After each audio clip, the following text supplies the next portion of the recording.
Hey guys, Micah from blackbearcustomkydex. I have a sheath to show you today. This one is for a Leatherman OHT, and the flashlight you see here is a Streamlight Micro Stream. However, the customer's flashlight is actually an OHT i3T EOS.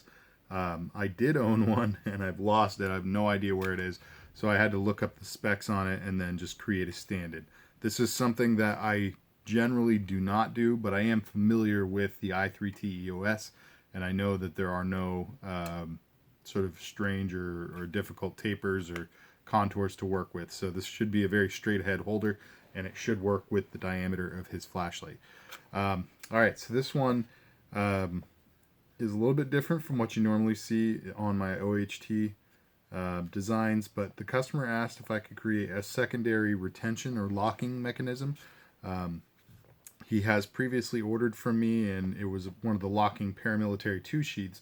So those obviously have a straight ahead fold over lock, the same thing that you would see on a Thai tactical sheath.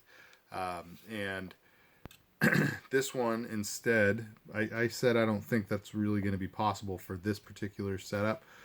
So instead I talked him into letting me try doing a soft loop. So it is attached through one of the actual Tech-Lock grid holes on the back here.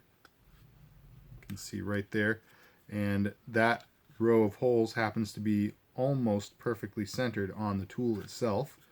So I just had that strap come right up over, and I molded a second layer. He asked for black carbon fiber, so I did the top layer in black carbon fiber, the bottom layer in flat black.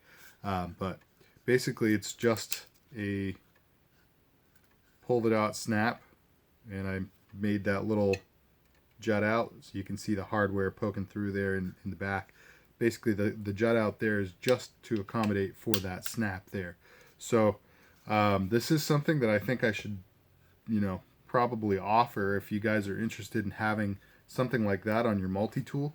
I can definitely do something like this for just about any multi-tool, and as far as I know, it doesn't have any negative impact on the use of the OHT.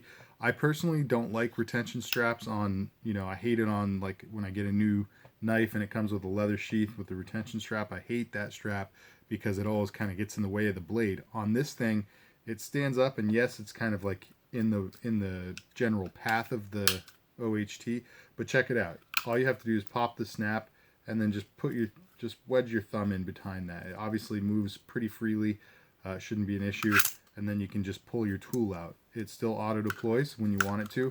It collapses the pliers when you put it back in, and if you don't want it to deploy, you just kind of pinch the handle together like that, and it puts enough friction onto the rail system that carries the pliers that they won't deploy. So you do have the option of deployment or non-deployment. The reason why you would choose one or the other, obviously if you need your pliers you want it to deploy, but this tool, unlike the Gerber multi-tools that have out the front pliers, this tool has everything accessible on the outside, so it doesn't matter if your pliers are deployed or not. You can get at, it's a strap cutter, you've got a knife, you've got can opener, all kinds of things. So the pliers are their own thing, and everything else is on the outside. So sometimes when I pull mine out, I'm going for the blade or whatever else, and I don't need those pliers to deploy. That's why I make these optional, essentially. So that is pretty much what I got for you guys.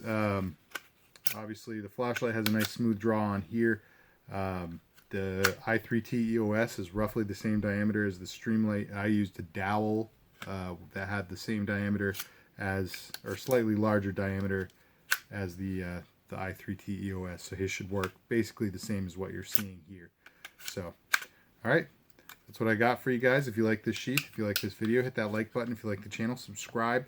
Definitely comment down below, give me your opinion. What do you think of having that retention strap on a multi-tool, and do you think this is an effective device? I think it works, not for the flashlight, but obviously it works really well for that OHT. So I'd really like your opinions down below. Forgive me for dumping that flashlight. It's not meant to lock the flashlight in there. But alright guys, stay tuned for the next video. Thanks for tuning in. God bless.